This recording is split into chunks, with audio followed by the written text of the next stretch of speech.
We're in the middle of the finance district here in London.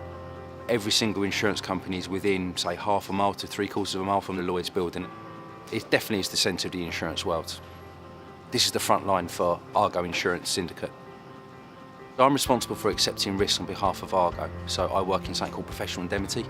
We are covering professionals who work with third parties.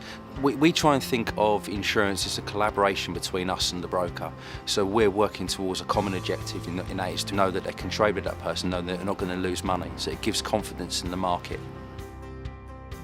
I normally get to the office between about 8 and 8:30, where I do my peer reviews, look at the day ahead, look at the meetings that I may have. By about 10:30, 11 o'clock, we then come over to the Lloyd's building. We're about 200 metres away. Sometimes I'll go for a cup of coffee and then bring it into the Lloyd's building. And that's when the trading day really starts.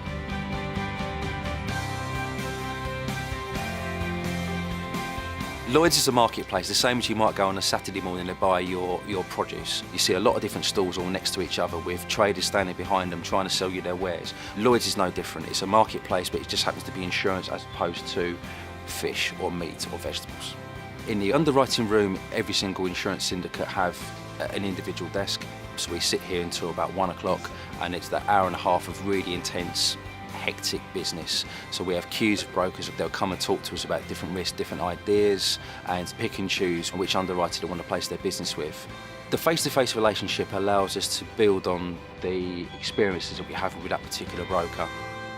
Picking your underwriters is absolutely key. Everybody's very different, very much personality driven. So finding the right partners for us to trade with and for our clients to trade with, that's our key with Argo. We have very, very strong relationships built up over many years. I've known James for 4 years, built up that relationship over the time. Typical situations may be a Canadian risk based in Toronto. That would present a challenge. Different jurisdiction, different litigious environment. So we have to work through that and understand the exposure. Some of my favourite days are when a broker will bring to me a particularly complicated or difficult risk and I don't know the answer. And it takes me time to think about how to come to a common solution that's going to be right for the insured but also for Argo. One of the unique things about Lloyd's is we have the licences to go and trade in pretty much every country in the world. It's definitely an international mindset. We have to think not just about the currencies, we have to think about the laws that are applicable to each of those countries, sometimes the language that's going to be involved, and also some of the local rules and regulations that may be around that particular insurance. I believe the face-to-face is critical. It gives the opportunity for both sides of the party to discuss the risk and work to the common objectives.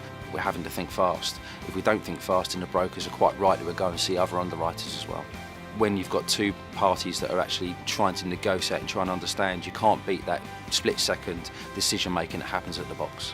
We get an answer from a decision maker, and that's really the key. It's face-to-face, whites of their eyes. Can we have a decision today? And being able to give that service. Can't do that over the internet or over the telephone. It's a very special place working in Lloyd's. You get a sense of the history of the building and the people that have gone before you. It's an old way of doing the business, but it works, and that's the reason why it still exists. There's always a personal touch to it.